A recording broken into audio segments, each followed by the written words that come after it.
afternoon, respected esteemed delegates on DAR and all the distinguished guests gathered here today.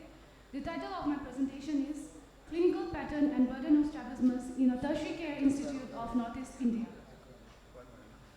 Introducing the study, the complex sense of vision works best when the eyes are aligned to give binocular single vision with simultaneous perception, fusion, and stereopsis. A person with strabismus not only has low self-esteem due to misaligned eyes, but also never gets to appreciate all the grades of binocular single vision. The worst part is the person may suffer from amblyopia. To the best of our knowledge, there is no study that states the clinical pattern and burden of strabismus in Northeast India. So the purpose of our study was to find the clinical pattern and burden of strabismus in a tertiary care institute of Northeast India.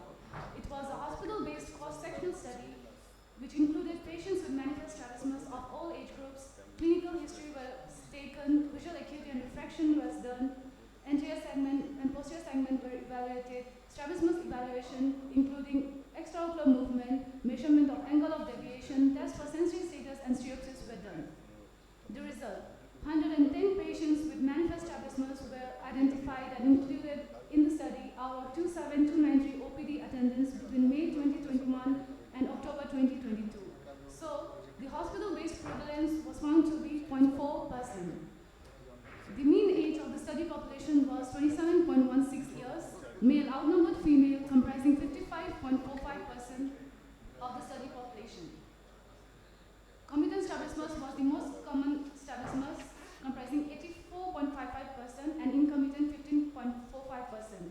Exotropia was the most common deviation, comprising 70%, esotropia 26.36%, hypertropia 10%, hypertropia 2.72%. Among the exotropes, constant was the most common form seen, and among the esotropes, non-accommodative type was the most common form seen. The mean angle of deviation for horizontal deviation was found to be 34.90 prism diopter and 13.29 prism diopter for vertical deviation.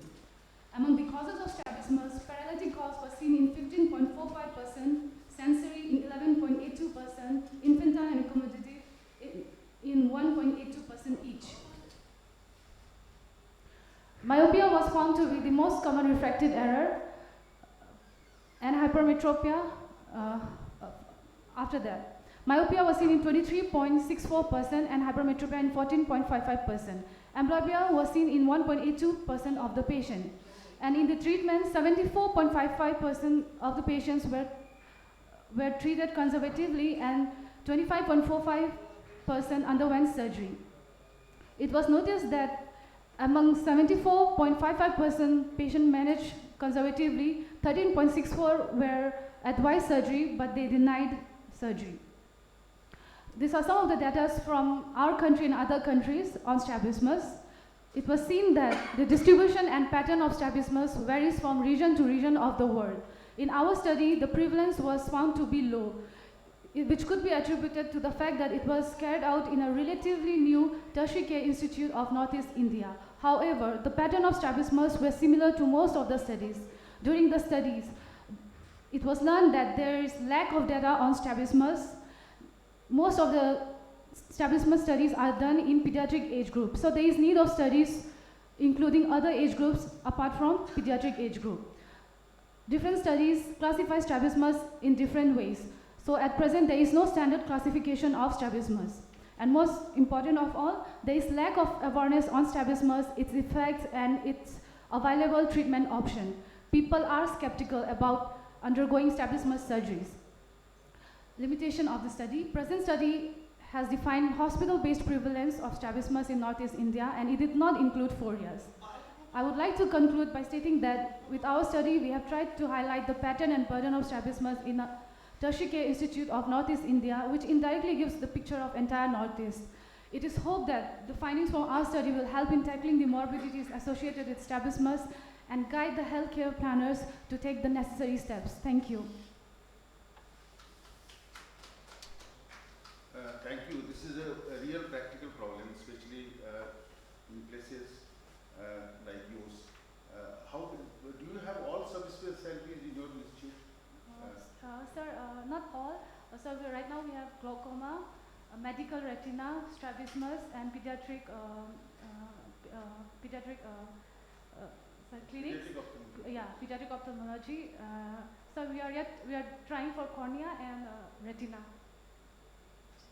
And awareness is differently because many a times the patients coming from rural areas, they take it for granted that God gifted has, nothing can be done, and they come very late, especially girl child.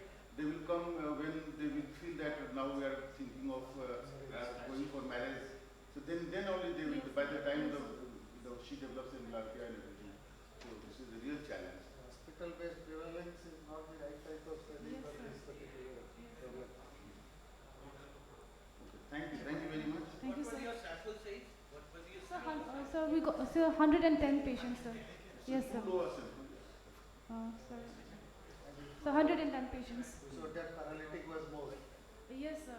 Like among the whatever we could identify, the identifiable That's correct. causes. So we could get. So like elderly patients. No, in that case, Paralytic is more means they are all referred to So neuro, yes,